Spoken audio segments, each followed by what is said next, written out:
Katika hali isiyo ya kawaida, mbea maarufu na mwanabloga maarufu pia, Juma Lokole amekimbizwa hospitali baada ya kupata mshtuko kutokana na tukio ambalo of course limewacha watu wengi sana na mshangao, na kila mtu akajiuliza kweli tukio kama hili, kwa sababu lilikuwa linaonekana kama vile ni planned, lakini baadaye kilichokuja kutokea kikawafanya watu waamini kwamba ilikuwa ni serious issue, lakini pia ni issue ambayo kila mmoja mbaki na mshangao sana kwamba kweli Juma Lokole hiki tundo kimemfanya aweze kushangazwa, au pengine kulikuwa kuna sababu nyingine nyuma ya pazia iliyompelekea yeye kuweza kukutana na situation kama hii.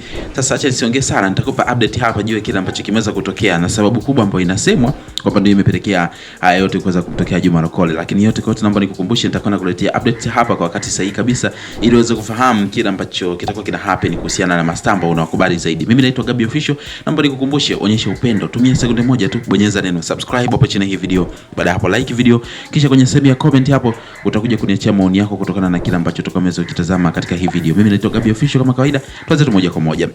Tunafahamu kweli kabisa kwamba Juma Lokole kazi zake waga ni mbea of course, kama vile tunavyomuona Kerima Story, tunavyomuona My Martha na wengine wengi zaidi. Hawa ni moja ya watu ambao waga wanatupa pia updates kuhusiana na kile ambacho kinaendelea kwa mastaa, kama kuna siri fulani kuhusiana na mastaa. Sasa pia waga wanafanya kazi na makampuni tofauti tofauti. Juma ni moja ya watu ambao walibahatika kufanya kazi na kampuni fulani hivi sitolitaja, lakini akafanywa surprise ya kupewa gari. Gari inasemekana ni aina ya Prado. I don't know kama ni kweli au vipi, sina experience sana masuala ya magari. Sasa alikuwa aliletwa surprise kama hiyo hapo hivi.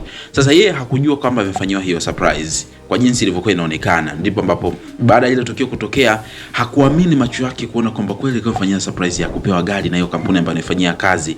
Ghafla Juma Lokole alipata mshtuko na kuweza kuanguka chini, ambapo baadaye aliinuka, lakini I don't know nini kilitokea tena, akaanguka. Then ndipo ambapo swala likawa serious kidogo, akakimbizwa hospitali, na mwisho wa siku Juma Lokole baada ya kukimbizwa hospitalini alipata nafuu, lakini baadaye akasema kwamba hali yake haijakaa sawa, ijapokuwa somehow alikuwa amepata nafuu na vitu kama hivyo, lakini bado alikuwa hajakaa sawa. Sasa wanachojiuliza watu wengi ni kwamba ni kweli hii surprise tu ndio imemfanya Juma Lokole kuweza kufikia hatua hiyo hapo ya kupata mshtuko mkubwa kiasi hicho, au ni aje?